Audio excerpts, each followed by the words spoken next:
Hello and welcome, my friends. Welcome to Friday.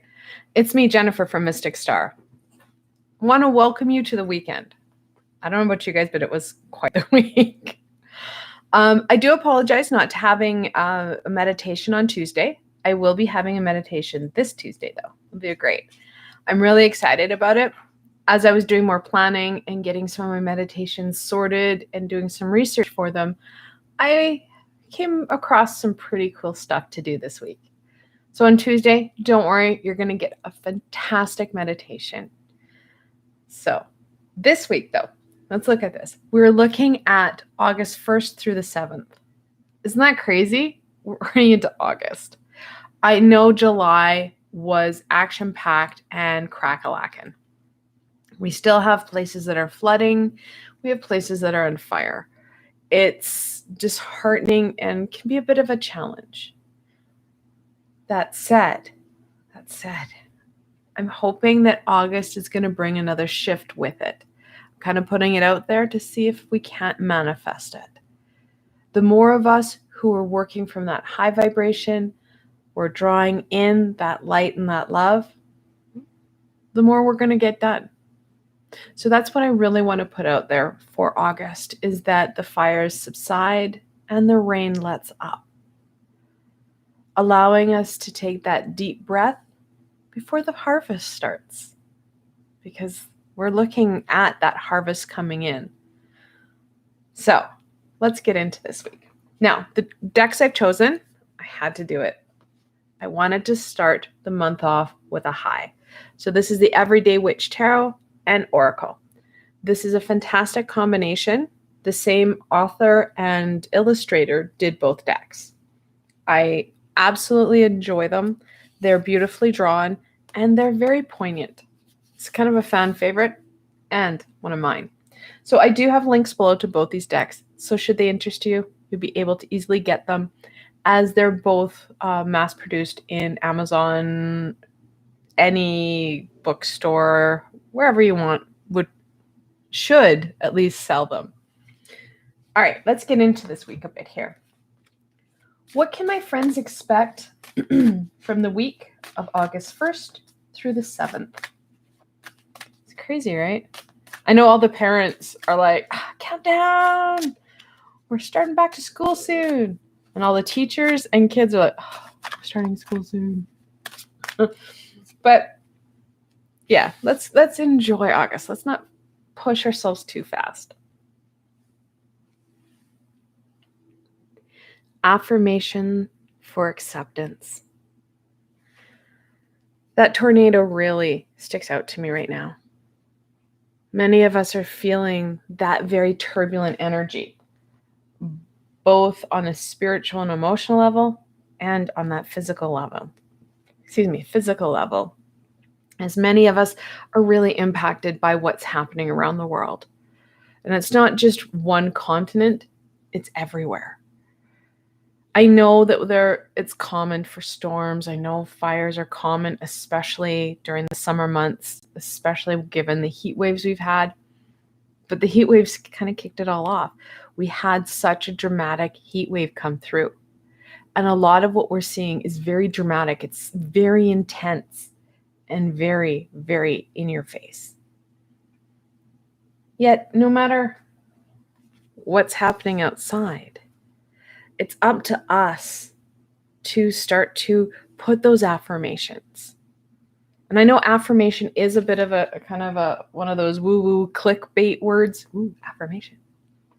Affirmation just talks about a set of words or a sentence that connects into what it is you want to do.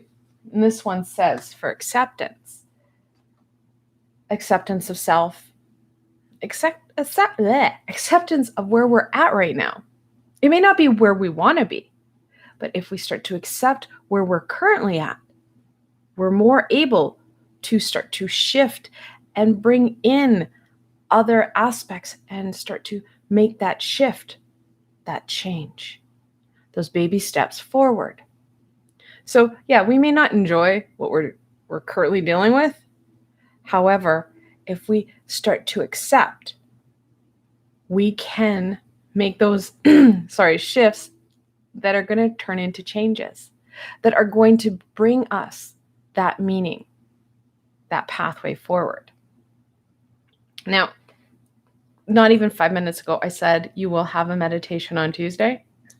You're going to love this one. So this one says affirmations for acceptance.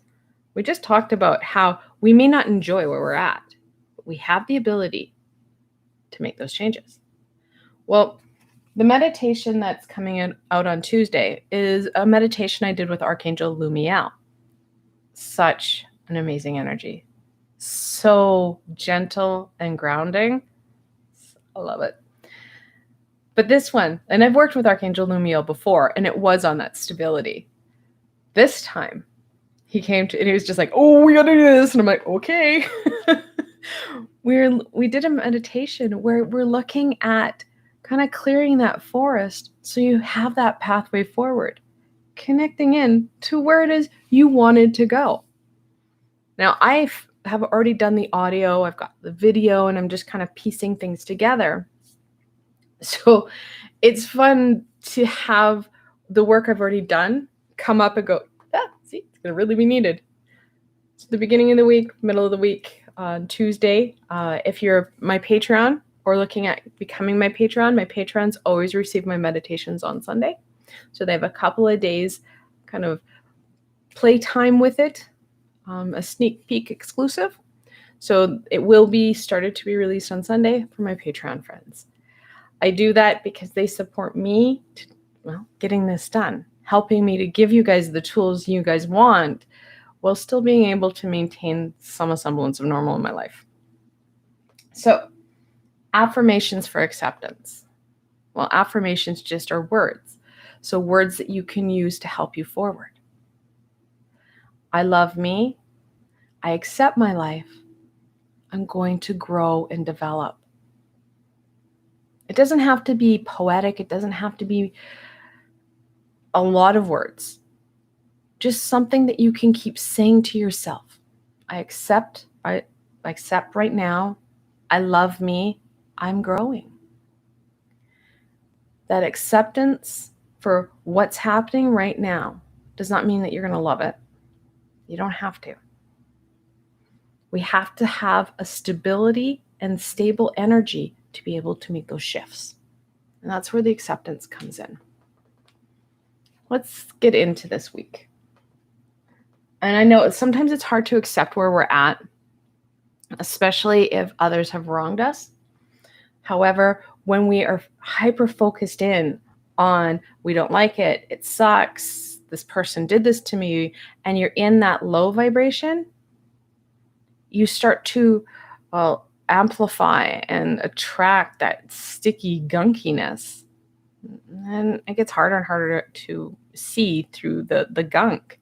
You're not able to shift. Yet, if you say, okay, I don't like this, it blows, hate it. However, this is where I'm starting from. I'm going to continue to develop and work on me and love me so that I can shift out and move away from this, which I don't want, to something that I do want, something that will help me, will encourage me forward. So it's really about that energy perspective. It goes a long way. It really does. Have you ever noticed that some of the most optimistic people are some of the most prosperous, whereas some of the most pessimistic kind of life sucks attitude, they are some of the people that struggle the most. They attract that energy. Literally, we're using the law of karma to our advantage here. All right, let's get into, I'll put more than one card down. How about that? What can my friends expect from the beginning of the week? It's funny. When people start reading, they think that they need a zillion cards. Now the deck's just making fun, it's throwing cards at me here. But you'll see people who do these elaborate readings. And a lot of people like to start off, and I have no idea why, but with the Celtic Cross, which is a 10-card spread, it's incredibly challenging technically because you have to remember what position everything's in rather than just enjoying the cards. What did the cards want to say? This one flipped over in the deck and flipped out face first. So we're starting with him. The Knight of Pentacles. So the original deck that Pamela Coleman Smith drew, the Rider-Waite deck, the knights are in varying stages of motion. So the Knight of Swords is charging headlong into the storm. Ah! The Knight of Wands is kind of trotting along behind him. Yay, we're doing this. The Knight of Cups, he's a very camp knight, very shiny. He's just kind of do. Whereas this knight, he's standing steadfast. He's standing in a field. Geez, I'm going to have to pause for 1 sec. I will be right back.